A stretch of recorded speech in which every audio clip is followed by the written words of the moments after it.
सैटी films पर जाएं।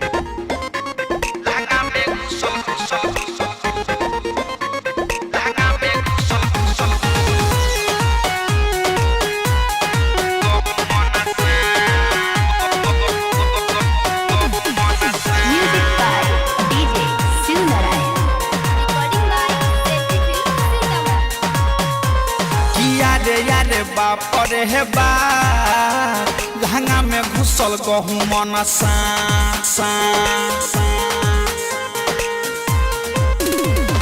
याद बाप रे हे बाप लहंगा में घुसल गहू मन सा लहगटा डर देह करे थर थर एकरा देखिए के भइल बाटे माथा खराब किया रे बाप रे हे बाप लहंगा में घुसल गहू मन सा किया रे बाप रे हे बाप लहंगा में घुसल गहू मन सा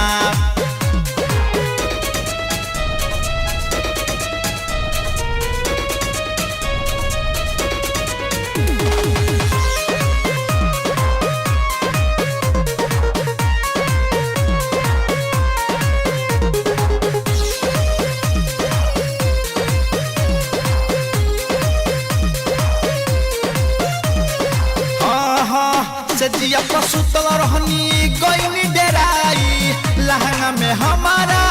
गइल समाई रे सखी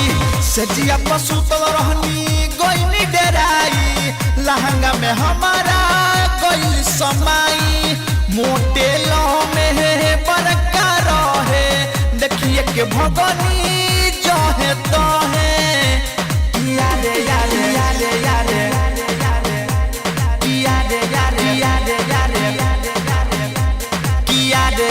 बाप रे बाप लहंगा में घुसल गहू मन सा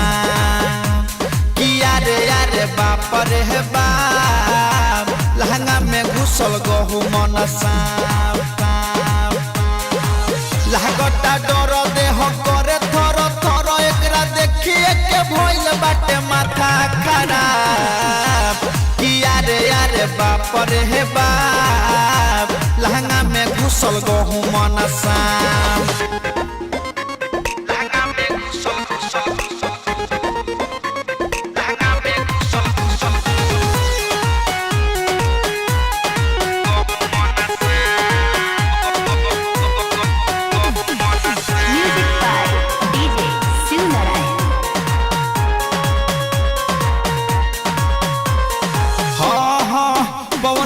बइया के बतिया बतैनी राइटर संजीत के जल्दी बोलैनी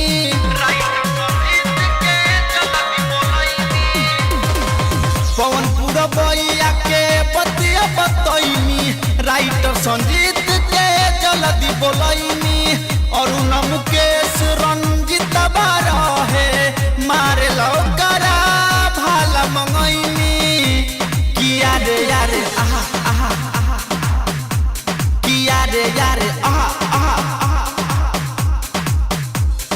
यारे यारे बाप रे बाप लहंगा में घुसल गहू मन सा